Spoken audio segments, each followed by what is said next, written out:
So what's the one thing that separates you from everybody else? In this video, I'm going to be talking about how to be more unique, or where's your uniqueness hiding? Where is your difference? So if you're interested in this topic, then stay tuned. 1000, bitch, then I got my 0000, bitch. We took us a break, but we're back now. Bitter bitches got a mad now. Sour niggas dead. Welcome back to the Azania workshops, the place for the rebellious, the unruly, and the hard to get started. I gotta add that one there. Over here, understanding self, navigating life, and interpreting everything. Don't worry, I thought I'd add that on because that's what it is. What makes you stand out from everybody else? But before we get into that, let me just get into this really quickly.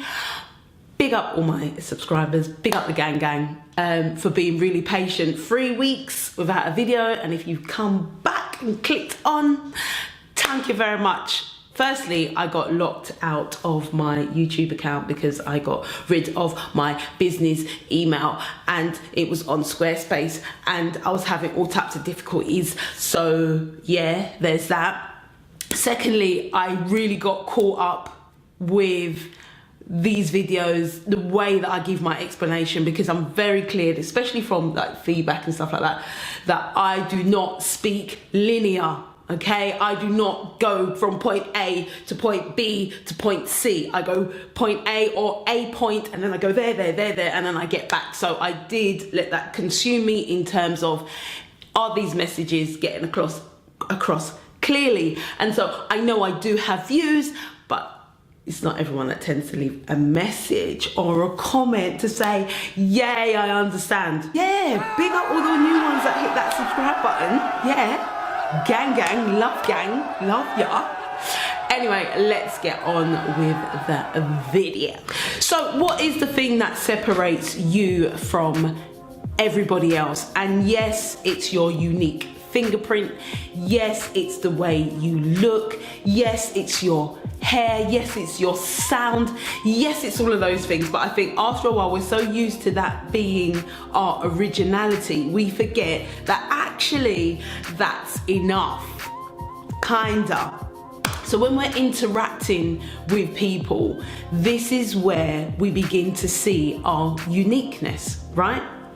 So where is it hiding?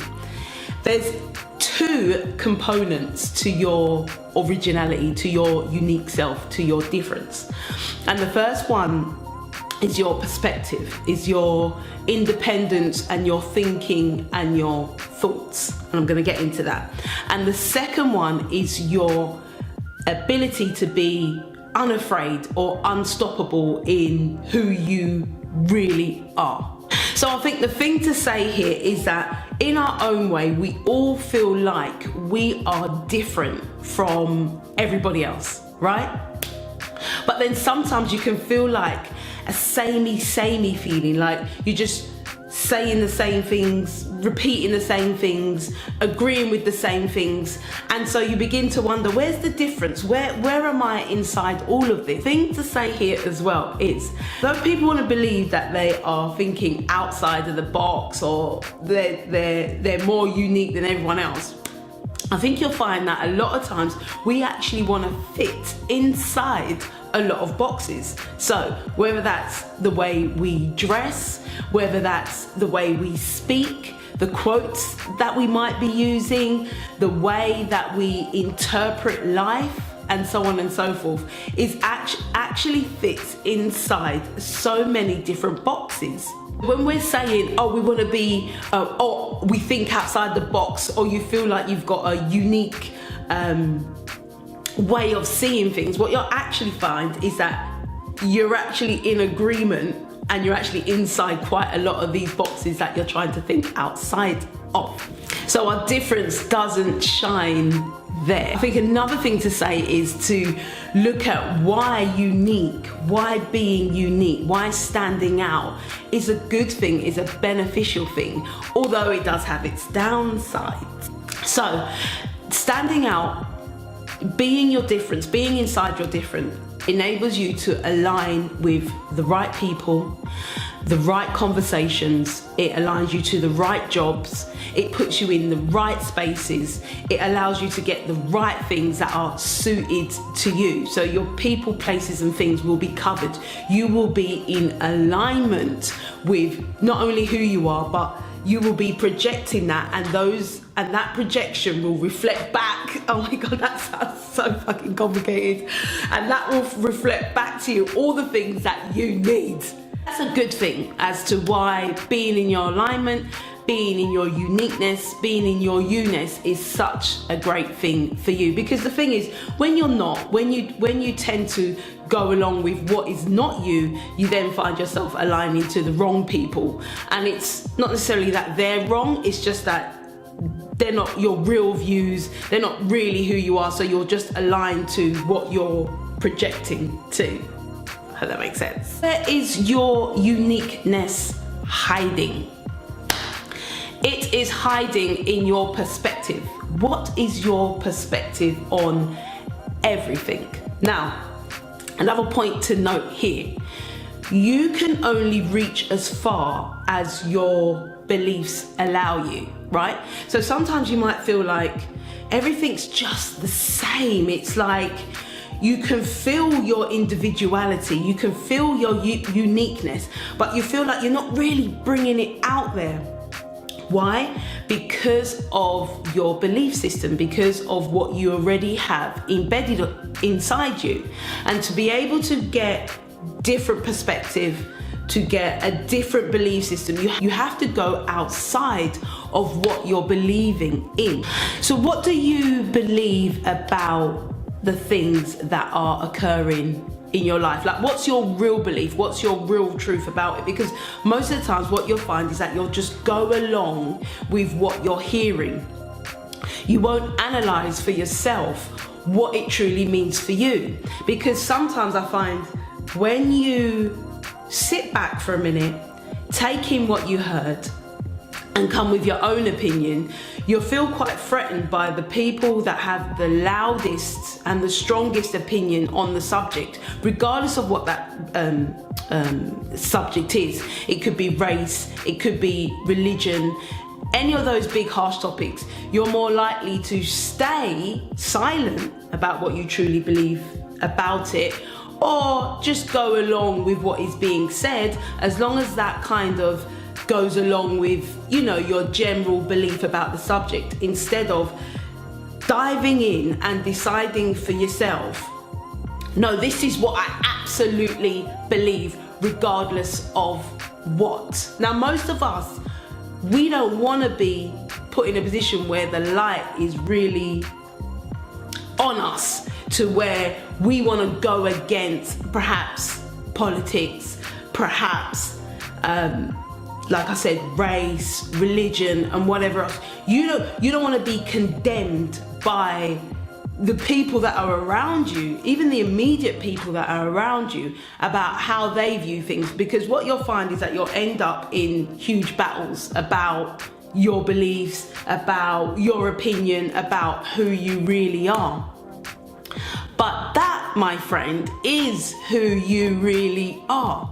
Now, a lot of people think that they might feel like they've taken on a new belief, or they've taken on a new idea, and then they start to express their opinion about that new belief, about that new idea. And what happens is it's not really filled with, say, facts. And it doesn't have to be filled with facts, but in their mission to be outside of the box thinkers, in their mission to go the other way, in their mission to stand out, what you'll find is they're still regurgitating half facts, so to speak. It's not really their opinion on a subject. It's, you know, with every subject, there's people for, there's people against, and there's people that dilly-dally around the middle. And what you'll find is some people will go with the against crowd, but not really have the facts or about the subject. And so what you'll find is they'll be spouting, they'll be talking about it like they know really what's going on with the subject in a I don't know, in a way to kind of stand out, in a way to kind of express themselves. But that is not where your uniqueness lies when you just go against something for the sake of going against something. Your uniqueness lies in you taking the for, the against, analysing it for yourself, and being able to go, you know what I truly believe about that? I really believe that that is some bullshit. Why? Because based on what you independently think about the situation, not because you've taken up for the fors or you've taken up for the against. You have taken those perspectives, analysed it for yourself, and then gone, no, this feels like the truth for me because of where I am. The second point that I had raised earlier on was to be unafraid of your opinion. So not only do you have your perspective, your analytical thinking, and so on and so forth, but you have to be unafraid of what people might say about you. Now, this is not about harming anyone, this is not about bashing anyone, this is not about being ignorant to other people's beliefs. This is having a sense of self, having a sense of, I know people's views will vary from mine, but this is honestly my opinion about this subject. This is honestly what I feel to be the truth for me. So how do you activate your uniqueness? Just like activated charcoal, to be able to get the best from it, you need to activate yourself, right?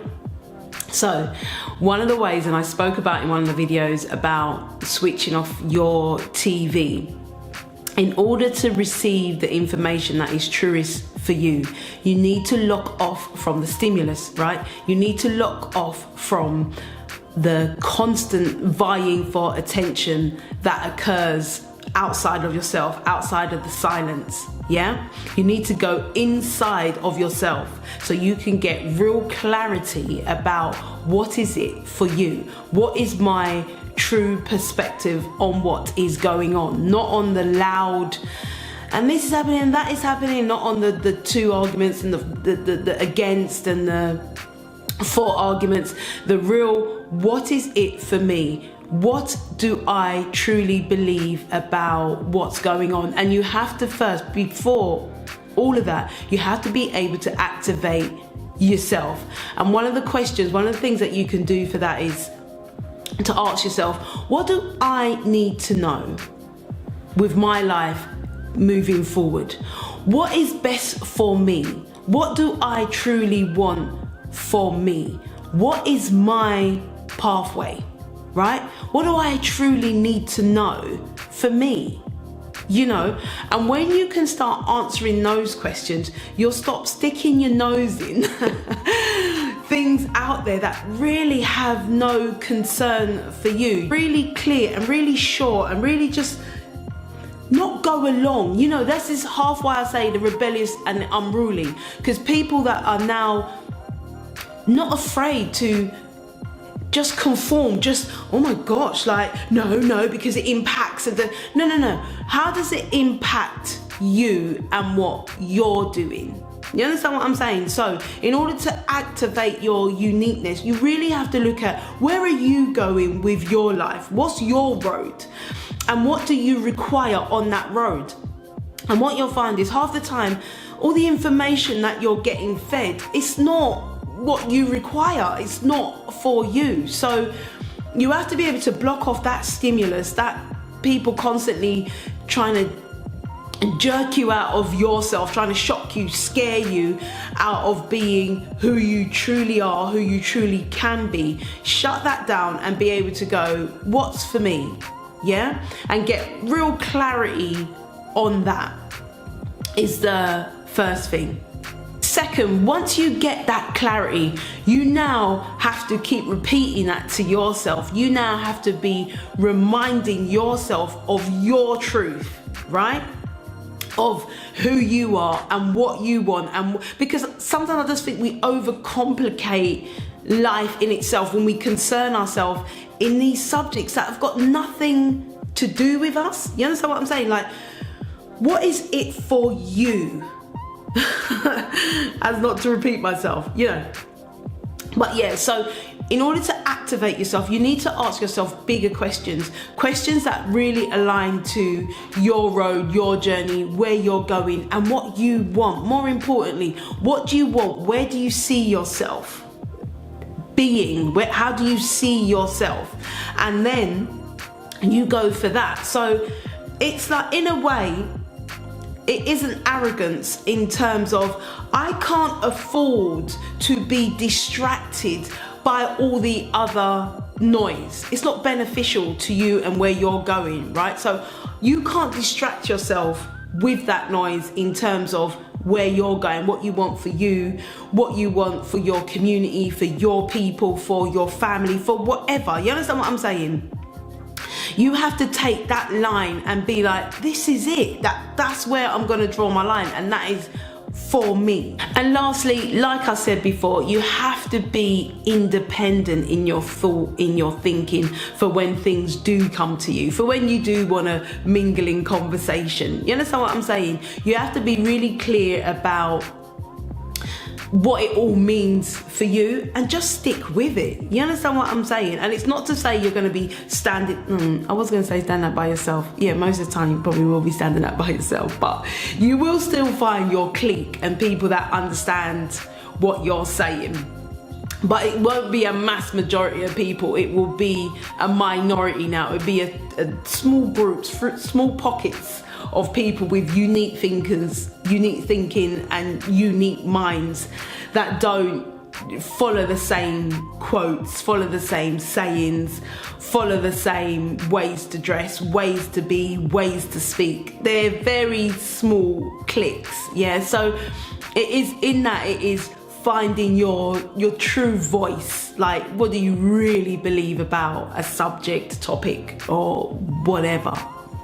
Anyway, I'm gonna end it there, and I'm gonna thank you for listening. I'm gonna thank you for showing up again after 3 weeks. Anywho, yeah, so thanks for watching, thanks for listening. I'm gonna see you in the next video, and until next time, show up as you, man. Show up as your truest self, and don't conform to this shit.